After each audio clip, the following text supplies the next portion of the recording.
Hi friends, ఎలా ఉన్నారు? నేను బాగున్నాను. మీరందరూ బాగుండాలని కోరుకుంటున్నాను. ఇప్పుడు కథలోకి వెళ్దాం. చదువుతున్నది శోభారెడ్డి. అతను ఏదో అలసట నుంచి విముక్తి చెందిన వాడిలా కాళ్ళు చాచి తల వెనక్కి ఆనించి కూర్చున్నాడు. నిశాంత వెళ్ళి మంచినీళ్లు తీసుకొచ్చింది. అక్కడే ఏదో దిగ్భ్రమ చెందిన దానిలా నిలబడిపోయింది. వెనక నుంచి పృథ్వీ వచ్చాడు. నిశాంత చేతిలో గ్లాసు తీసుకుని నీళ్లు తాగాడు. నిశాంత చేయి పట్టుకుని యువతల గదిలోకి తీసుకొచ్చాడు. కుర్చీల్లో కూర్చోబెట్టి నిశాంత ముఖాన్ని అనుకున్న చిరుచెమటల్ని ఉఫ్ఫని నోటితో ఊదాడు. ఫ్యాన్ వేశాడు. మళ్ళా వచ్చి నిశాంత కూర్చున్న కుర్చీ రెండు చేతుల మీద చేతులు వేసి వంగి, ఆ రోజు అసలు నాకు అంత కోపం ఎందుకు వచ్చిందో తెలుసా అన్నాడు. ఎందుకు? నేను కొత్త ఇల్లు కొనబోతున్నాను. అడ్వాన్స్ ఇచ్చాను. నీకు చూపించాలి అనుకున్నాను.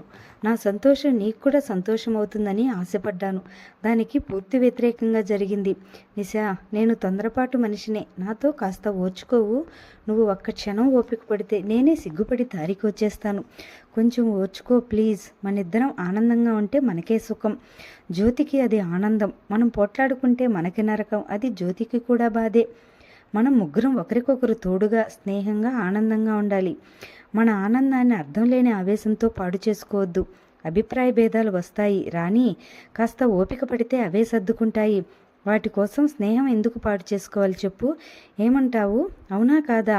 నిశాంత చేయి పట్టుకుని స్నేహపూరిత స్వరంతో పృథ్వీ నచ్చజెప్పాడు. నిశాంత కూడా ఒప్పుకుంది.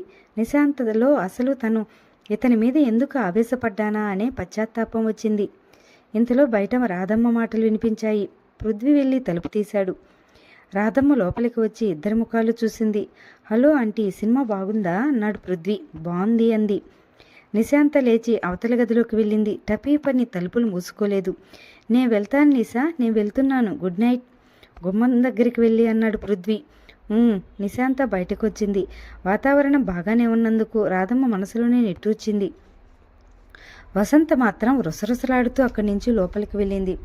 తర్వాత 2-3 నెలల్లో పృథ్వీతో నిశాంత పరిచయం గబగబా అంచెలుగా ఎక్కి ఏకాంత సౌధంకి చేరినట్టే అయింది. ఆ పరిచయంలో ఆమె నిగ్రహం, వెనక్కి ఉండాలనే వెరపు, పృథ్వీ చూపించే ప్రేమానురాగాల ముందు నామరూపాలు లేకుండా కొట్టుకుపోయినాయి. పృథ్వీ నిశాంతని తీసుకెళ్లి ఇల్లు చూపించాడు. ఇల్లు చాలా బాగుంది. ప్రస్తుతానికి ఆర్థికంగా అది ఎత్తలేని బరువైన మాట నిజమే, కానీ పృథ్వీ భయపడలేదు. ఇది నాకు నచ్చింది, నా మనసు దోచుకుంది. బస్ అంతే. అది నాకు కావాలి. నాకు ఆనందం ఇచ్చే సంగతులు ఈ ప్రపంచంలో చాలా తక్కువ. అలాంటిది ఏదైనా కనిపిస్తే నేను ఇక వదలను. ఇద్దరూ మెట్లెక్కి పై అంతస్తు ఉపరితలానికి వచ్చారు. అక్కడి నుంచి చూస్తే క్రింద రోడ్డు మీద వెళ్లే కారులు, మనుషులు చిన్నగా కనిపిస్తారు. పిట్టకోడ మీద చేతులు ఆనించి క్రిందకు చూస్తున్న నిశాంత వైపు చూస్తున్నాడు పృథ్వీ.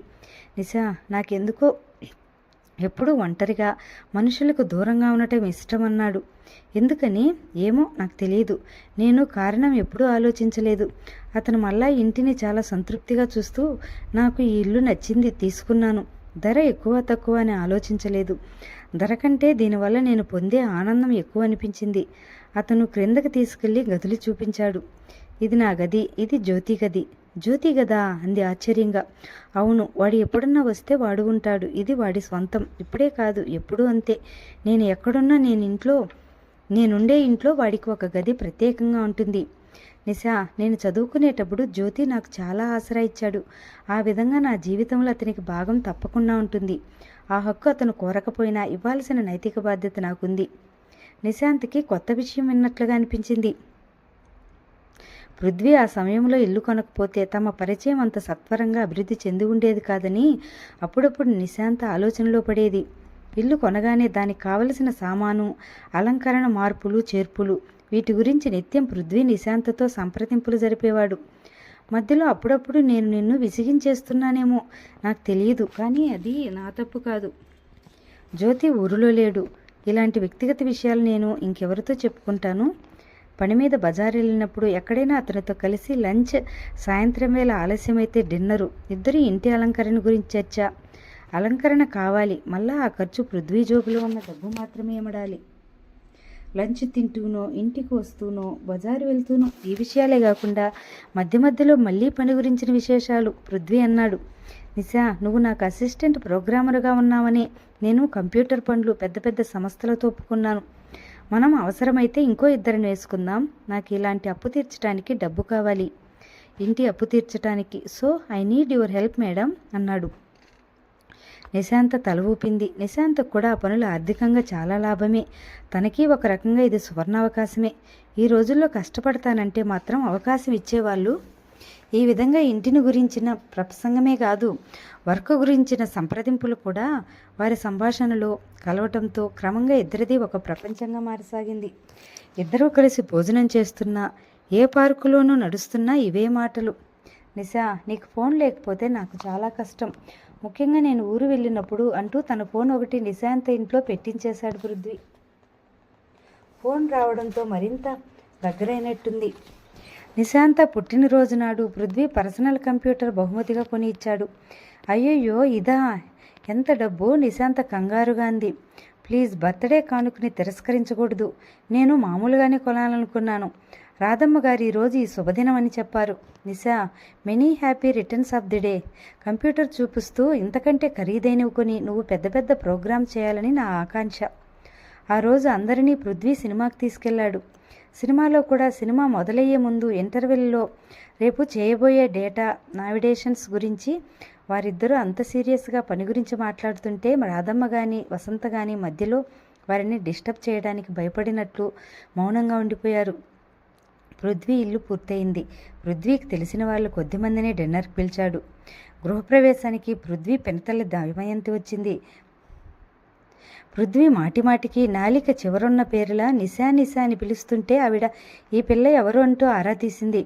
నిశాంత జ్యోతి ఫ్రెండ్ అంటూ పరిచయం చేశాడు. డిన్నర్కి వచ్చిన ఆహుతులంతా ఇంటిని చక్కదిద్దినట్టున్న అలంకరణ చూసి ప్రశంసిస్తుంటే పృథ్వీ కళ్ళు నిశాంత కళ్ళతో జతకలిసేవి. ఆ చూపులో అందులో సొగభాగం నీదే సుమా అన్నట్టుగా ఉండేది. అందరూ సందడిగా ఉన్నారు. నిశాంత్ అక్కడి నుంచి జ్యోతి గదిలోకి వచ్చింది. అక్కడ జ్యోతి ఫోటో, అతని మౌంటనీరింగ్ పుస్తకాలు, హిమాలయాల దగ్గర ఉండే పల్లెటూళ్ళలో కొన్ని కొండజాతి వారి సామాను ఉన్నాయి. మంచం పక్క నిశాంత తనే సర్దింది. పృథ్వీ కూడా సాయం చేశాడు. వాడు త్వరగా వస్తే బాగుండు అన్నాడు కూడా. ఇంట్లో అన్ని గదుల కంటే ఇది నిరాడంబరంగా ఉంది. జ్యోతి మనస్తత్వం తెలిసిన తనే అలా సర్దింది. పృథ్వీ మొదట తర్కించినా, ఏమో నాకు తెలియదు, నీ ఇష్టమన్నాడు. నిశాంత సర్దుతుంటే, నిశా, జ్యోతిది ఒట్టి సన్యాసి మనస్తత్వం. క్రిందటి జన్మలో ఏ యోగి పొంగనుడో అయి ఉంటాడు. అందుకే ఈ వాసనలు వదలక అలా హిమాలయాలకు పోతుంటాడు. మనం వాడిని మార్చాలి నిశా. ఆ పని నాకంటే నీ వల్లనే అవుతుంది అన్నాడు. నిశాంత నవ్వుకుంది. బాగుంది. ఈ స్నేహితులిద్దరూ ఒకరినొకరు మార్చాలని ఆరాటపడుతున్నారు. ఇద్దరివి బలమైన వ్యక్తిత్వాలే, ఎవ్వరూ మారరు. ఆ గది చూస్తుంటే నిశాంతకిప్పుడు జ్యోతి అనే మాటలే గుర్తుకు రాసాగినాయి. నిశా, జీవితం ఎంత నిరాడంబరంగా ఉంటే మనిషికి అంత సుఖం. ఏమిటి అన్యాయం? వెనక నుంచి వినిపించింది. నిశాంత తిరిగి చూసింది. పృథ్వీ చేత్తో ఐస్ క్రీం కప్పుతో గుమ్మంలో నిలబడి ఉన్నాడు. మా అందరినీ వదిలేసి జ్యోతి దగ్గర ఉండటం చాలా అన్యాయం సుమా అన్నాడు. అదేమిటి మరి? ప్రత్యేకంగా ఈ గదిలోనే నిలబడితే అంతేగా, ఐస్ క్రీం ఇస్తూ అన్నాడు. నిశాంత వచ్చింది. అయితే వచ్చేస్తున్నావా అన్నాడు పృథ్వీ. రెండు చేతులు గుమ్మానికి అడ్డంగా పెట్టి ఆపు చేశాడు. నిశా, ఒక మాట అడుగుతా, నిజం చెప్పవు? ఏ మాట అడిగినా నిజమే చెప్తాను. అబద్ధం చెప్పాల్సిన మొహమాటం మన మధ్య లేదనుకుంటాను. నిశాంత అన్న ఆ మాటలు అతనికి చాలా సంతోషం కలిగించినట్టు ముఖమే చెప్తుంది. అయితే అడిగేస్తున్నాను అన్నాడు షూట్ చేస్తున్నానంత బెదిరింపుగా. అడగండి, ఏమాత్రం బెదరకుండా అంది. జ్యోతి అంటే ఎందుకంత ఇష్టం నీకు? ఏమిటా ప్రత్యేకత? మేము ఎవరూ అర్థం చేసుకోలేనిది నీకు అర్థమైంది. నిశాంత ఆలోచించింది. అతను నేను స్నేహితులం అంతే. ఈ ప్రపంచంలో నేను ఎలా ఉన్నా, డబ్బున్నా లేకపోయినా, అందంగా ఉన్నా, అందవిహీనంగా ఉన్నా, అదృష్టంతో అందలం ఎక్కినా, దురదృష్టంతో అఘాతంలో జారినా అతను నన్ను ఒకే ఆత్మీయ భావంతో చూస్తాడు. అతనికి నా స్థితిగతులతో పనిలేదు. నేనే అతనికి ముఖ్యం. అది ఒక నిజమైన స్నేహంలోనే సాధ్యమవుతుంది. బాగుంది. ఇలా నేను కూడా అనుకుంటాను. అలాగే ఉంటాను. ఉండలేరు. ఎందుకని? ఎలా చెప్తున్నావు? మీ కోపం ఒక్కసారి గుర్తు చేసుకోండి. మీకు ఇష్టంగా నడిస్తేనే మీతో స్నేహం నిలుస్తుంది. మీకు కాస్త అయిష్టమైనవి చేస్తే అది కాస్త పోతుంది. అది నా బలహీనత. నువ్వు అర్థం చేసుకోవచ్చుగా. అర్థం చేసుకోవటం ప్రారంభించాను కాబట్టే మన మధ్య పోట్లాట వచ్చి 1 నెల రోజులు పైగా అయింది. అవును సుమా. థ్యాంక్ యూ నిశా. చూసారా, మీలోనే లోపం ఉంది. నిజమైన స్నేహితుల మధ్య కృతజ్ఞతలు, క్షమాపణలు చెప్పుకోవాల్సిన అవసరం ఉండదు. అది నా బలహీనత. చెప్పానుగా. బలహీనతని ఒప్పేసుకుని వదిలేయకపోతే అది జయించడానికి ప్రయత్నం చేయవచ్చుగా అంది. జ్యోతిలో ఏ బలహీనత లేదంటావా? నిష్ఠూరంగా అడిగాడు. ఎందుకుండదు? మనిషి అన్న తర్వాత ప్రతివారికి సహజం. మరి నువ్వు ఎలా వాటితో సర్దుకుపోతావు? నిజమైన స్నేహితుల్లో ఎదుటివారి బలహీనతను సహించే సహనం అదే వస్తుంది.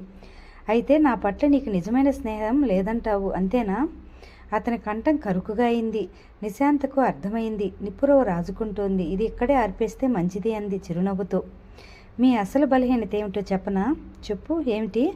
నేను మాట్లాడే ప్రతి చిన్న మాట జ్యోతితో అయితే ఎలా ఉంటుంది అని తూకం వేసుకోవటం. ప్లీజ్ అలా చేయకండి. అది మిమ్మల్ని మీరు చిన్నబుచ్చుకున్నట్లవుతుంది. వెళదామా? అందరూ అక్కడున్నారు అంది దారి తీస్తూ. అతను హఠాత్తుగా విసురుగా ఆమె చేయి పట్టాపాడు.